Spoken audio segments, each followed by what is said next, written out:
endureth forever.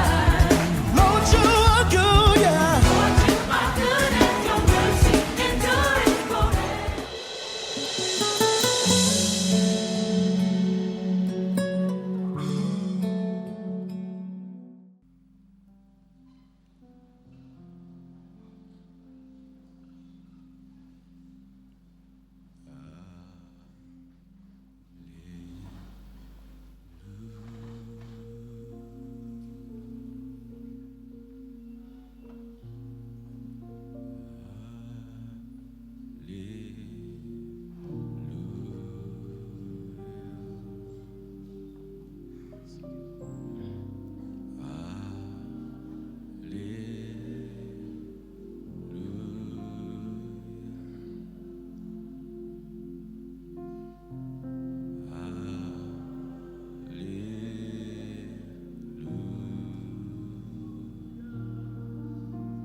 Encore, alléluia.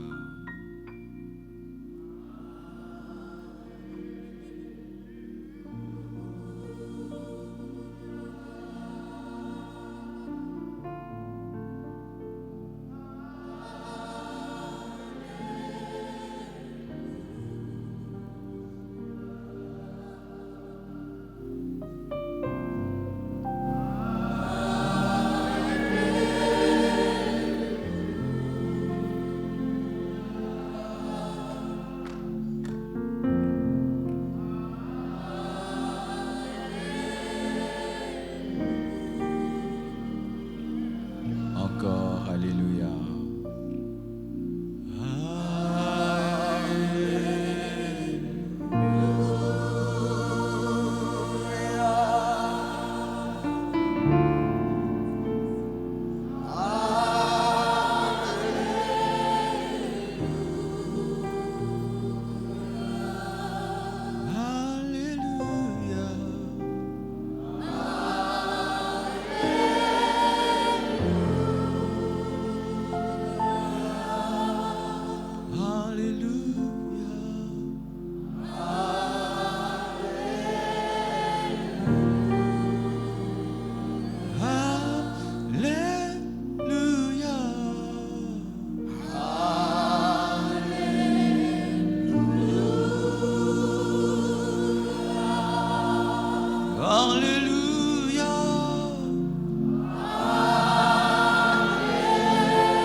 On ne voit pas le vent, mais on peut sentir le vent.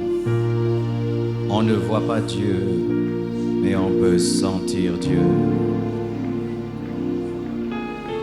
Lorsque tu sors de ta maison et que le vent souffle et que les feuilles s'agitent, et si tu ne sens pas le vent, tu n'es pas normal. Et lorsque tu vas dans un endroit où la présence de Dieu se meurt, si tu ne sens pas sa présence, donc tu es distrait. Le vent souffle ici. Le vent souffle ici. Le vent souffle ici. Comme dans la chambre haute, le vent souffle ici. C'est un tout à coup, car cela n'était pas prévu. Tu l'as cherché le premier matin, le deuxième, le troisième, le quatrième, le 20e, le 26e et tout à coup. Et tout à coup. Et tout à coup.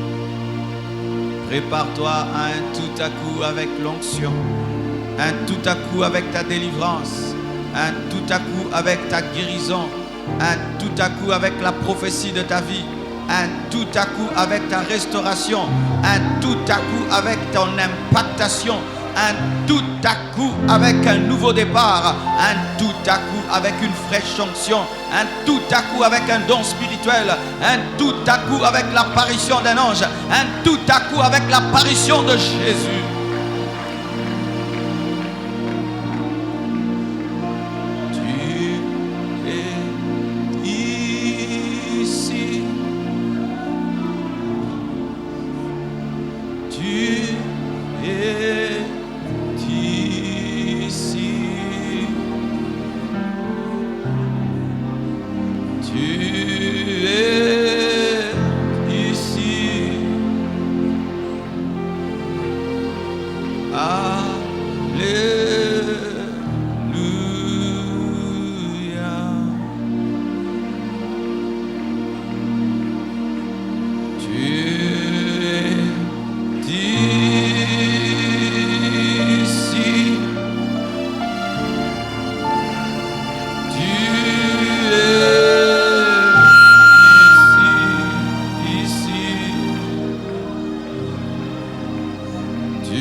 Les maladies quittent les corps, les démons quittent les corps. Les maladies quittent les corps, les démons quittent les corps. Les maladies quittent les corps, les démons quittent les corps. Les maladies quittent les corps, les démons quittent les corps. Les maladies quittent les corps, les démons quittent les corps. Dans sa présence, les maladies s'enfuient. Dans sa présence, les démons s'enfuient. Dans sa présence, les fardeaux démoniaques tombent. Dans sa présence, le péché est révélé et abandonné.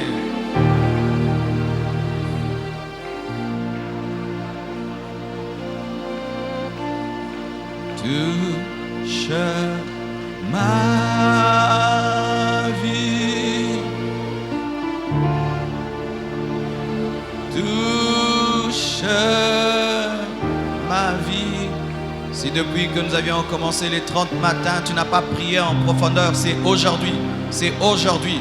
Si depuis qu'on a commencé ces 30 matins, tu n'as pas plongé, c'est aujourd'hui. Plonge, plonge, plonge, plonge, plonge, plonge, plonge, plonge, plonge. Oublie ton voisin, oublie ton rang social, oublie qui tu es, qui tu représentes. Plonge. Touche ma vie. Touche ma vie. Touche ma vie.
Ni par force,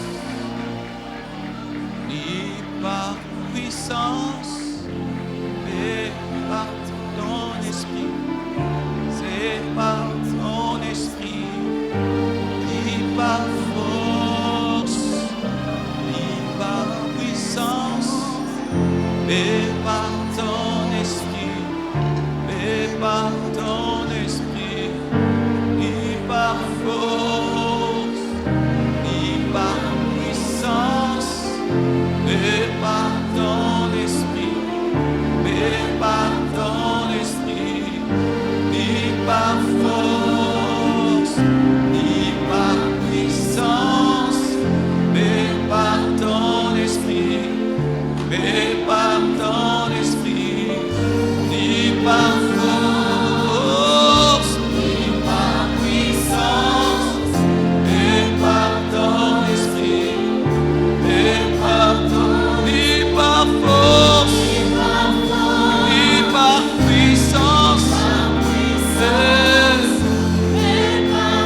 par force, ni par par puissance, puissance. mais par ton esprit, mais par ton esprit, ni par force, Et par force, ni par puissance, mais par ton esprit, mais par ton esprit.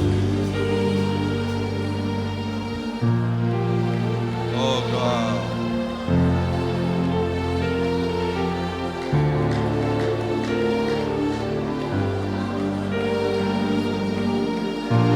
Sois sensible, sois conscient du Saint-Esprit. Le Saint-Esprit est la personne la plus importante sur la terre. Car Jésus-Christ a dit, il vous est avantageux que je m'en aille, afin que vienne le Saint-Esprit, l'autre consolateur. Lorsqu'il viendra, il vous conduira dans toute la vérité. Lorsqu'il viendra, il me glorifiera. Lorsqu'il viendra, il vous rappellera ce que je vous ai enseigné. Lorsqu'il viendra, il vous révélera le Père, le Fils. Lorsqu'il viendra, il vous tiendra par la main et il vous conduira vers la chambre haute. Lorsqu'il viendra. Oh, oh, oh.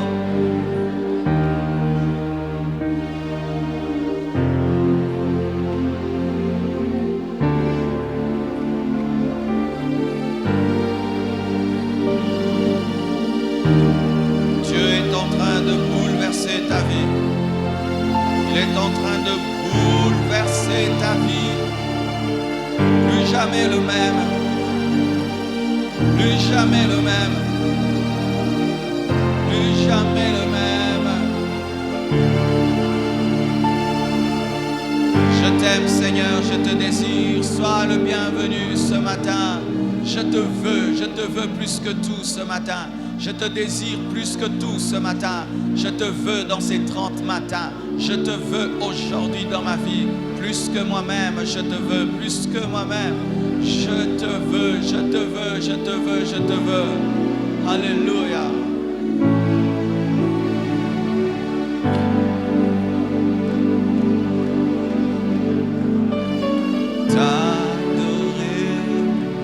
T'adorer de près.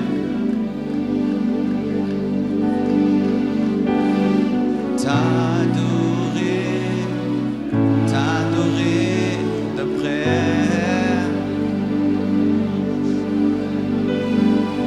T'adorer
bienvenue. Ici aujourd'hui. Acte 2, versets 16 à 20. La Bible dit, mais c'est ici ce qui a été dit par le prophète Joël. Dans les derniers jours, dit Dieu, je répandrai de mon esprit sur toute chair. Vos fils et vos filles prophétiseront. Vos jeunes gens auront des visions. Et vos vieillards auront des songes. Oui, sur mes serviteurs et sur mes servantes. Dans ces jours-là, je répandrai de mon esprit et ils prophétiseront. Je ferai paraître des prodiges en haut dans le ciel et des miracles en bas sur la terre, du sang, du feu et une vapeur de fumée. Le soleil se changera en ténèbres et la lune en sang avant l'arrivée du jour du Seigneur, ce jour grand et glorieux. Cette parole est sortie de la bouche de Pierre le jour de la Pentecôte, lorsque les hommes pensaient qu'ils étaient ivres de vin. Pierre devait expliquer ce qui était arrivé, que ce n'était pas la boisson, que ce n'était pas l'ivresse, ce n'était pas une perte de contrôle charnel, c'était l'accomplissement de la prophétie de Joël. Dans les derniers temps, a dit Joël, Dieu répandra de son esprit sur toute chair. Mais cette parole de Joël s'est accomplie dans Acte 2. Mais Acte 2 n'est pas totalement la fin des temps. Pouvons-nous dire que Joël 2 ne s'arrête que dans Acte 2, dans l'accomplissement de la Pentecôte?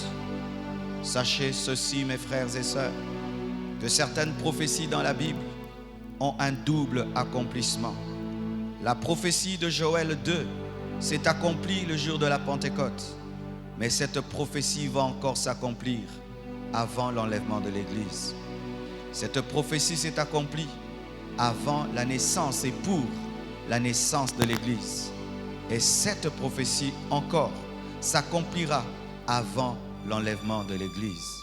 C'est ce qu'on appelle les deux pluies. Église, écoute-moi. Dieu n'a pas prévu pour toi qu'une seule pluie, la pluie de la Pentecôte.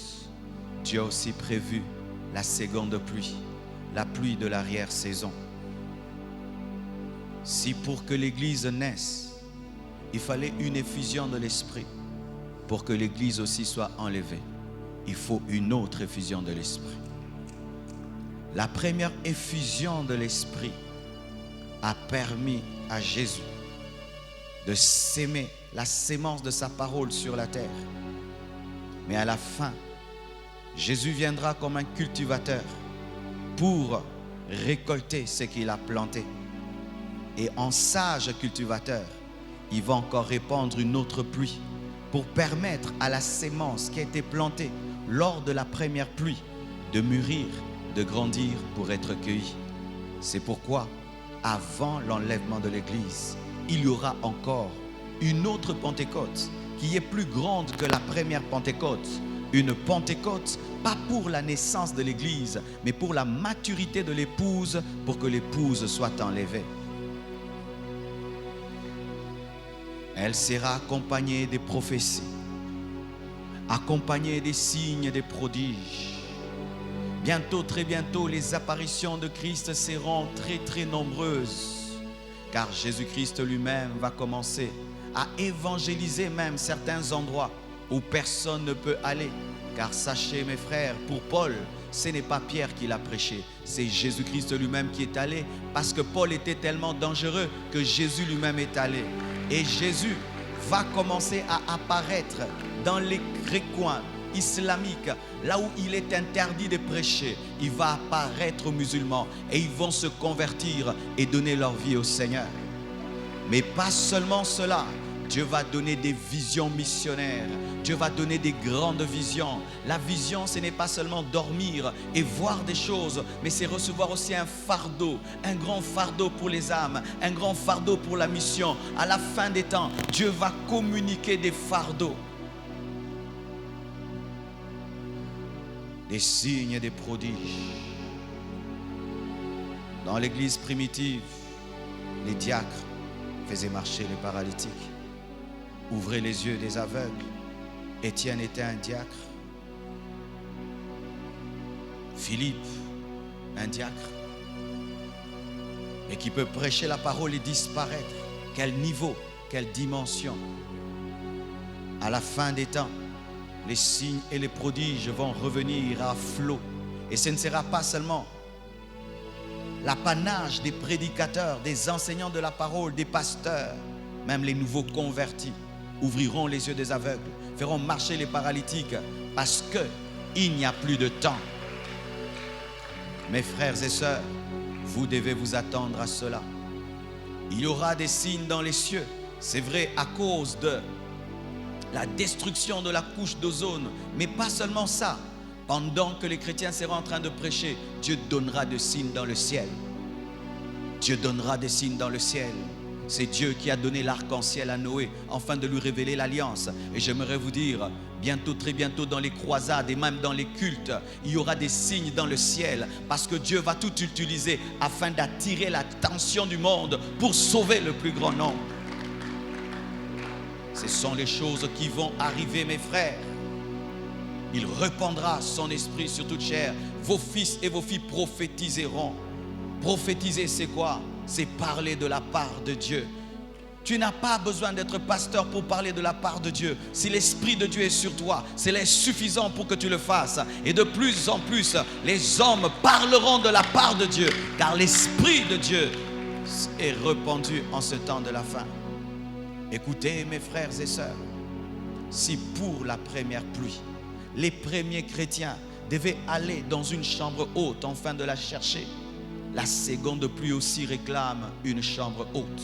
Mais cette chambre haute n'est pas physique, ce n'est pas une chambre construite, c'est un niveau de consécration, un niveau de soif, de sorte que dans le monde entier, les chrétiens puissent monter en esprit et désirer cette pluie. C'est alors qu'elle tombera. Chaque fois que la pluie doit tomber, il faut la chambre haute. Il faut un niveau élevé de soif et de consécration. C'est pourquoi l'Église doit s'élever et quitter le matérialisme et la distraction. Monter dans la chambre haute pour que la seconde pluie arrive. Pour que la première pluie arrive, il fallait que Jésus l'annonce. Et pour que la seconde arrive, il faut que des prophètes de Dieu l'annoncent. La pluie doit s'annoncer, elle doit se prophétiser pour arriver, car la pluie spirituelle s'annonce prophétiquement. C'est pourquoi nous devons de plus en plus parler de la seconde pluie, parler de la seconde pluie, et que la foi soit créée dans les cœurs, le désir soit créé dans les cœurs. C'est alors qu'elle tombera. Le jour qu'il y a eu la Pentecôte, il n'y avait pas de doute. Tout le monde pouvait savoir que quelque chose est arrivé. Et quand la seconde pluie tombera, il n'y aura pas de doute. Tout le monde saura qu'elle est tombée, mes frères et sœurs. Mais nous devons payer le prix de la consécration, le prix de la soif, du désir ardent, jusqu'à ce que Dieu puisse l'envoyer. Sans la seconde pluie, l'agriculteur ne peut récolter parce que ses fruits ne sont pas mûrs. Il ne peut les présenter. Et sans ce réveil-là, l'église ne peut être présentée, ne peut être enlevée. C'est pourquoi la Bible nous dit, parlant des 5 vierges sages et 5 vierges folles, il fallait qu'au milieu de la nuit, que quelqu'un puisse sonner la trompette. Et ce son de la trompette, c'est la seconde pluie qui réveille l'église avant son enlèvement. Dieu va susciter des sonneurs de trompette qui vont réveiller l'église afin de lui dire, réveille-toi, ton époux arrive. De plus en plus, il y aura des prophéties et des visions sur le retour de Jésus-Christ. De plus en plus, il y aura des prédicateurs qui vont prêcher sur le retour de Jésus-Christ. De plus en plus, il y aura des visions sur l'enlèvement. De plus en plus, il y aura des messages sur l'enlèvement, parce que Dieu va susciter des sonneurs de trompette afin d'amener l'église dans la chambre haute pour désirer le retour.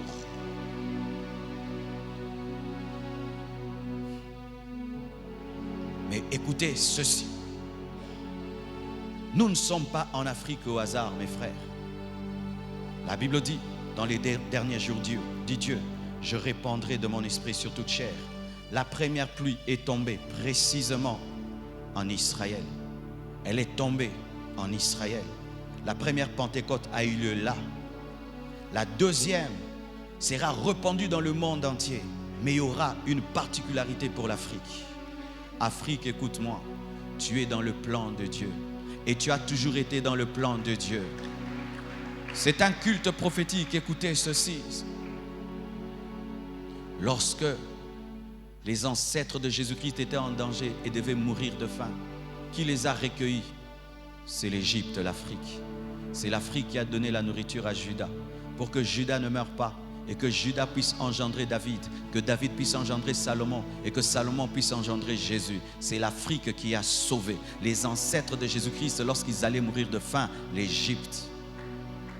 Lorsque Jésus-Christ était un enfant et qu'il voulait être tué par Hérode, qui a recueilli Jésus? C'est l'Égypte encore. L'Afrique a reçu Jésus quand il était faible, quand il était enfant. C'est l'Afrique qui a recueilli Jésus-Christ lorsque sa vie était en danger, lorsqu'il allait mourir. C'est l'Afrique qui a recueilli Jésus.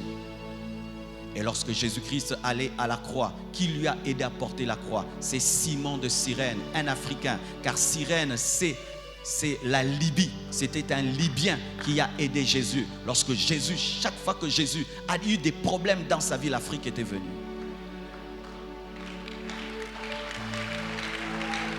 L'Afrique était venue. Rien dans la Bible ne s'écrit au hasard. Et l'Afrique était là pour aider Jésus-Christ à transporter cette croix. Et aujourd'hui, la plus grande église du monde n'est pas en Europe, elle n'est pas en Asie. La plus grande église du monde est en Afrique, avec Papa Adeboyi, une église qu'on ne peut plus compter. Et sachez ceci, Afrique, écoute-moi. Bientôt, les hommes qui recherchent la sainteté viendront en Afrique. Voyez cette loi qui vient de sortir sur la pédophilie dans les écoles. Elle ne peut pas passer ici, n'est-ce pas? Elle ne peut pas passer ici. Et beaucoup de gens qui ne vont plus supporter une société dépravée viendront en Afrique pour se ressourcer afin d'impacter. Tu ne seras pas, Afrique, tu ne seras pas qu'une réserve naturelle pour le monde, tu seras une réserve spirituelle. Tu ne seras pas qu'une réserve naturelle pour le monde, tu seras une réserve spirituelle. Tu ne seras pas qu'une réserve naturelle pour le monde, tu seras une réserve spirituelle. Car ce qui arrive facilement dans les autres nations qui peuvent accepter facilement qu'on puisse donner des cours de pédophilie à leurs enfants, en Afrique ça ne passera pas. Nous allons amener nos enfants à la maison. Nous allons leur donner des cours de mathématiques à la maison, cours de français à la maison. Je préfère que mon enfant soit un illettré, qu'il aille à l'école, qu'on lui apprenne la pédophilie, qu'on le viole. Je préfère. Et j'aimerais parler à tous les parents du monde. Vous devez vous rébeller. N'envoyez pas vos enfants à l'école. Gardez-les à la maison. Gardez vos enfants à la maison. Entre un diplôme, une licence et un enfant qui vit dans la pureté, je préfère un enfant qui vit dans la pureté que l'amener à l'école pour qu'on lui apprenne à 4 ans la sexualité. Je le garde à la maison. C'est quel père qui se soumet à toute loi? Non. L'obéissance à Dieu est parfaite, mais l'obéissance à l'autorité est relative. Lorsque la loi est conforme à la parole de Dieu, j'obéis. Mais écoute aussi Afrique. Aujourd'hui, tu détiens la première matière en termes de technologie.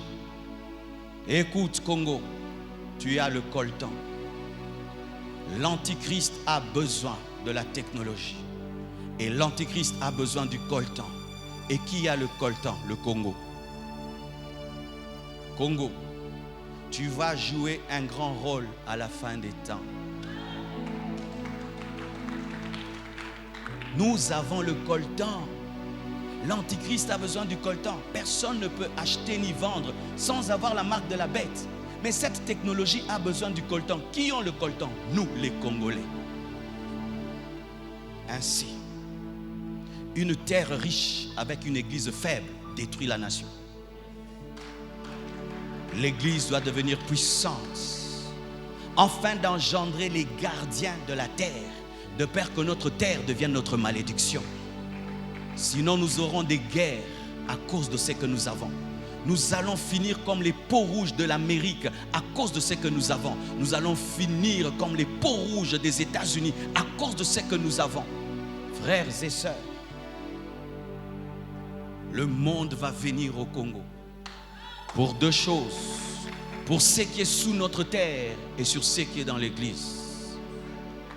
Et l'Église, c'est le temps pour nous de sortir de ce complexe. Chers Congolais, nous sommes une grande Église. Nous avons des grands serviteurs de Dieu. Nous avons l'onction de Dieu. Nous avons la parole de Dieu. Nous avons des choses à enseigner dans le monde entier.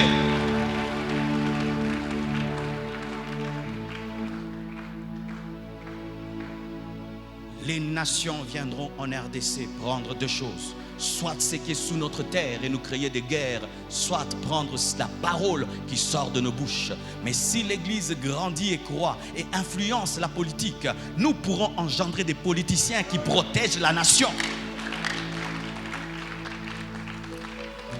Le prophète Samuel n'a pas engendré que des rois. Le prophète Samuel a engendré des prophètes. Et il n'a pas engendré que des prophètes, il a engendré des rois. L'Église doit engendrer les gardiens de la terre et engendrer les gardiens de ce qui est dans l'Église.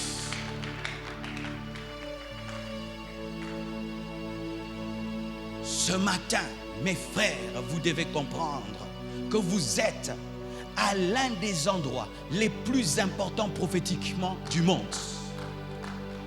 Être au Congo, ce n'est pas un hasard. Nous sommes parmi les nations les plus importantes au monde. Les plus importantes au monde. Tu enlèves le coltan que nous avons. Tous ces iPhones et Samsung ne vont plus fonctionner.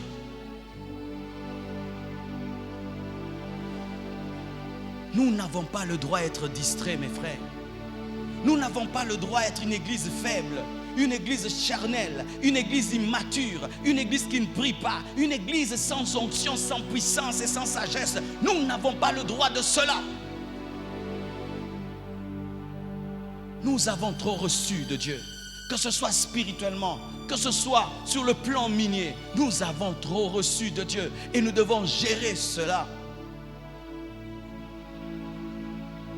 Être Congolais, c'est aussi important qu'être Américain. Oui, c'est aussi important qu'être Américain. Là où tu mets tes pieds, tout le monde veut cela. Tout le monde veut ce qui est sous nos pieds. Qui a placé ça? Le diable. Dieu. Est-ce que Dieu fait des choses au hasard?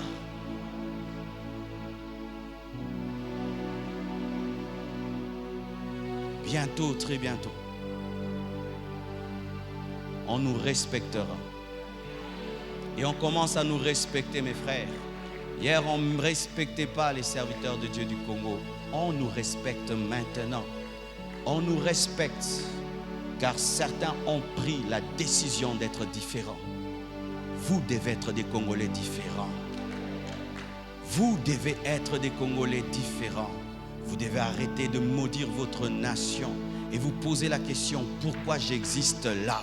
Pourquoi j'existe? Il m'a dit de vous dire cela. Il a permis que l'orateur d'aujourd'hui ne vienne pas, afin que je donne ce message prophétique et que chacun de vous, selon le domaine de sa vie, puisse se placer par rapport à sa destinée et puisse vivre la prophétie de Dieu. Que Dieu vous bénisse abondamment.